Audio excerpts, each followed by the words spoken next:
Hey guys, today we're going to be doing an unboxing of our new Thunder 4-channel HDMI digital modulator. As you can see here, it comes in a nice little compact box. As my colleague demonstrates, he's going to pull out the unit for you.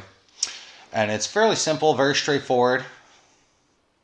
Unit comes with a bunch of accessory cables and manual.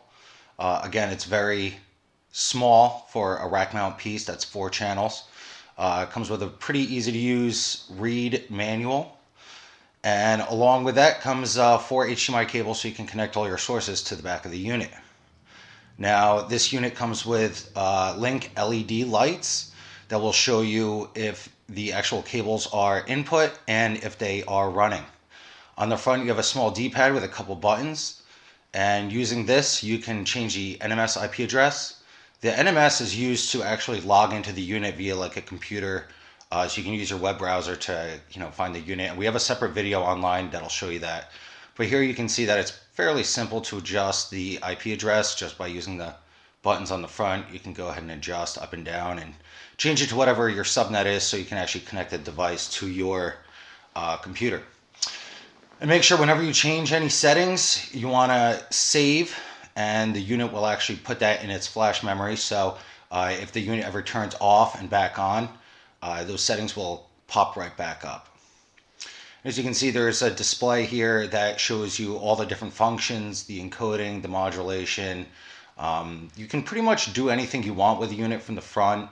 It comes with all the standards built in, so you can adjust on the fly no matter which country you're in. There's probably a standard that you can utilize. And here we're going to go into the frequency, and this is essentially used to change the channel that will show up on your television screen.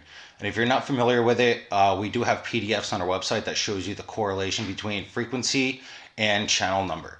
And again, we can do that with any standard modulation. So again, depending if you're ATSC, DVB-C, Annex A or B, we have both built in. You can go ahead and change that pretty quickly on here. And now we're going to be showing you the bit rate you can change, the audio format, the delay, the PIDs. All this stuff is adjustable through the front panel as well as the NMS GUI. If you're not so comfortable with using the D-pad functionality of the unit, you can always log into it, and it's a very easy to use NMS interface. So again, you have multiple options if you need to kind of get this unit running right away and you don't have time to connect to a computer. You should be able to change everything pretty quickly. And here on the back of the unit, you can see it's simply 4 HDMI input ports. There's an RF input for cascading, and there's an RF output that goes to the rest of the channels in your infrastructure. Easy to read manual for a quick start guide. And that's it. And that's our new Thunder 4.